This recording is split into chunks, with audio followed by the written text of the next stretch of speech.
This is the gaming setup the internet sells you. 3 monitors, a 540 Hz panel, a wireless mouse that costs more than a PS5 game. Total damage, somewhere around $3,200. This is what an actual professional, someone who wins money playing video games for a living is using right now. Total $340. I pulled the gear list for 50 active pros across CS2, Valorant, and Apex Legends. Added up every mouse, keyboard, headset, and monitor. The number I got was so much lower than what the industry is selling you that I had to check it twice. Here's what pros actually use and what you're being tricked into overpaying for. Before we get into the receipts, let me tell you why this video exists. Gaming gear is a $58 billion industry. Brands like Razer, Logitech, Corsair, SteelSeries, they don't make money selling you what you need. They make money selling you what you think you need. And the easiest way to convince you that you need a $200 mouse is to put it in front of a streamer with 1 million subscribers. Here's the problem. Most streamers aren't pros, they're entertainers. Their job is to be watchable, not to win tournaments.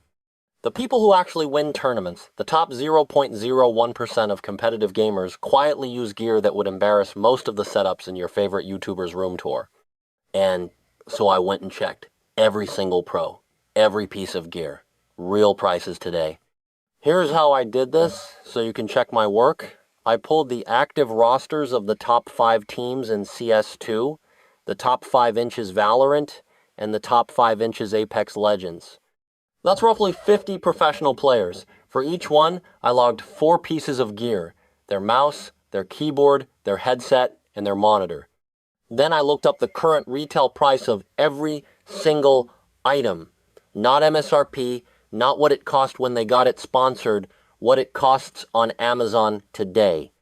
All the data is from public sources, ProSettings.net, Liquipedia, team announcement posts. I'll link everything in the description. If you think I got something wrong, the comments are open. Category 1, the mouse. Let's start with mice, because this is where the lie is the loudest. The gaming mouse market wants you to believe that lighter is better, wireless is mandatory, and you need 8,000 Hz polling rates, or you're not serious. So the serious gamer mouse averages around $150 new. Here's what pros actually use. The single most popular mouse across all 50 players I checked, the Logitech G Pro 10 Superlight 2. Retail, $160. Used by X out of 50 pros. Second most popular, the Razer Viper 5 Pro at $160. Third, get this, the Zowie EC2, wired, no RGB, costs $70. And it's been the mouse of choice for CS pros for over a decade. Not a typo, a decade. Here's the part the industry doesn't want you to hear. Of the 50 pros I checked, 0 are using a mouse over $200, not one. The Final Mouse Starlight, the Razer Mini Signature, the $300 collector editions you see on stream, pros don't touch them. They're entertainer mice, not winner mice. Category 2, the keyboard. Next category, keyboards. This is where it gets weird. The serious gaming keyboard market is huge. Razer, Corsair, Wooting, SteelSeries, full size, 10 keyless, 60% magnetic switches, optical switches, Hall effect. Average premium gaming keyboard, $180. Visual, B-roll of the actual pro favorites. Wooting 60HE, 80HE is genuinely common among pros, but so are surprisingly cheap options, like the Apex Pro TKL or even older Logitech G Pro. Here's what's actually on pro desks. The Wooting 60HE is the rising favorite, especially in Counter-Strike, because of rapid trigger, and yes, that one's not cheap, $200. But scroll past the Wooting users, and you'll find something interesting. X out of 50 pros are using keyboards under $100.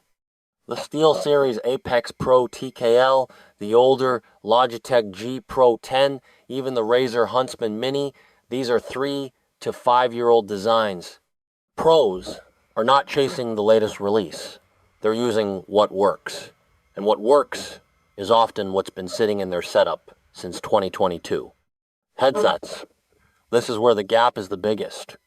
Gaming brands have convinced people that audio quality determines whether you hear the enemy first. So the premium gaming headset shelf is full of $300, $400 wireless options with spatial audio, AI noise cancellation, and active EQ presets. Pros: use wired, almost universally.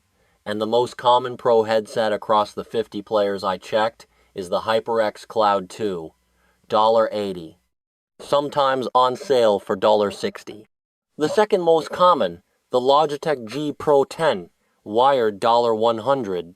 Third, Sennheiser HD 560S, not even marketed as a gaming headset. It's a studio reference headphone. Total premium gamer headset spend, $350. Total pro headset spend, $80. Same competitive advantage, better sound in most cases. Category 4, the monitor. Last category and the one with the biggest price gap, monitors. The industry is currently pushing 480 Hz and 540 Hz panels as the new standard. Asus, MSI, Alienware, they all have flagship gaming monitors in the $700, $1,000, $200 range. And the marketing says, if you're serious, you need this. Pros are on 360 Hz, almost all of them. The BenQ Zoe XL 256 6K $600 is the single most common monitor across the CS2 and Valorant Pros I checked. Some are still on 240 Hz. TN panels, not OLED. Not 4K, not ultra-wide. Why? Because the visibility, the response time, and the consistency on these older panels is better for competitive play than any flagship 2026 monitor. Pros optimized for winning, not for aesthetics. Let's add it up. Industry marketed pro setup. $200. $250. Headset, $350. $1,000. Total, $1,800. Actual median pro setup based on the data I pulled, $120. Keyboard, $150. Headset, $80. $500. Total, $850. You are being asked to spend $950 more to play worse than someone using gear that's half the price. That's not gaming, that's marketing. 11/30/13. The takeaway. What this means for you. Visual, clean, talking head style B-roll, or a single static graphic. Slow it down here. This is your conclusion. Here's what I want you to take away from this, and it's not never buy expensive gear. If you genuinely love a $300 keyboard because the typing feel makes you happy, buy it. If you want RGB because it looks cool, buy it. Tech is allowed to be fun. The problem is, when the industry sells you performance, you're not getting. Nobody became a better Valorant player by upgrading from a 240 Hz monitor to a 540 Hz one. Nobody. The data doesn't support it, your eyes don't support it, and the people who win tournaments for a living have proven it by quietly sticking with gear that's been on the market for half a decade. The receipt is this. The difference between a winning setup and a marketed setup is about $950. That's a flight. That's a month of groceries. That's a real graphics card. You're being charged a premium for the illusion of performance, and the people who actually perform aren't paying it. If you found this useful, I do this every week, pulling the receipts on the tech industry's most overpriced products. The next one's on your next planned video topic. Quick question for the comments, and I'll actually read these. What's the most expensive piece of gaming gear you own that you secretly think you didn't need? Top reply, I'll test it next week and put the receipt in a video. I'm TechReceipts. Subscribe before you spend another $1 on tech.